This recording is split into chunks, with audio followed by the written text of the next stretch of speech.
kunena kwa lugha. Kunena kwa lugha. Kuna watu ambao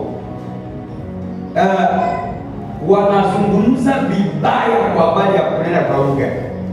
Na watu wengi wanashindwa, wanaacha kunena kwa lugha sababu kuna mafundisho ya ajabu ambayo watumishi baadhi wao huwa wanafundisha.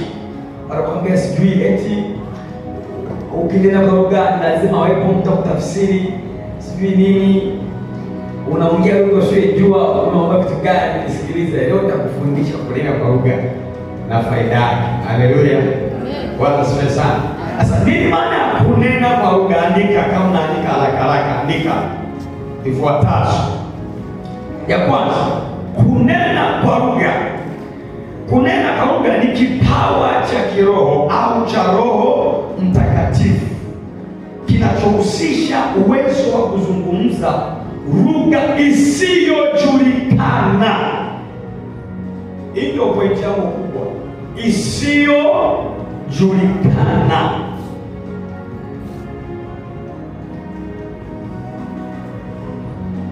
Umeshaandika?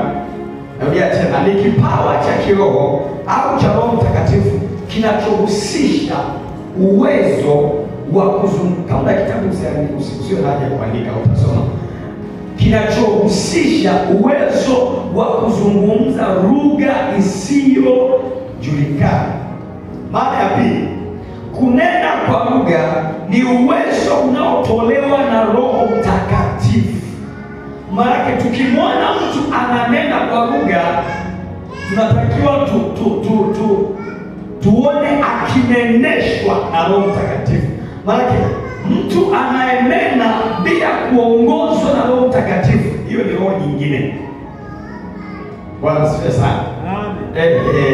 Nitakufundisha aina za lugha huko mbele. Lugha nitakufundisha.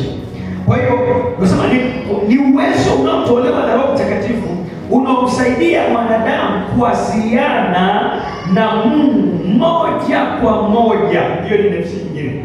Unaponena kwa lugha unazungumza na Mungu direct.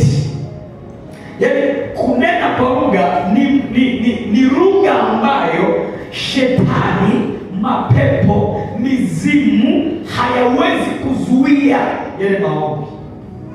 Unapoomba kwa kunena kwa lugha, hakuna pepo, hakuna shetani wala bibi yake na shetani anayeweza kuzuia hayo maombi.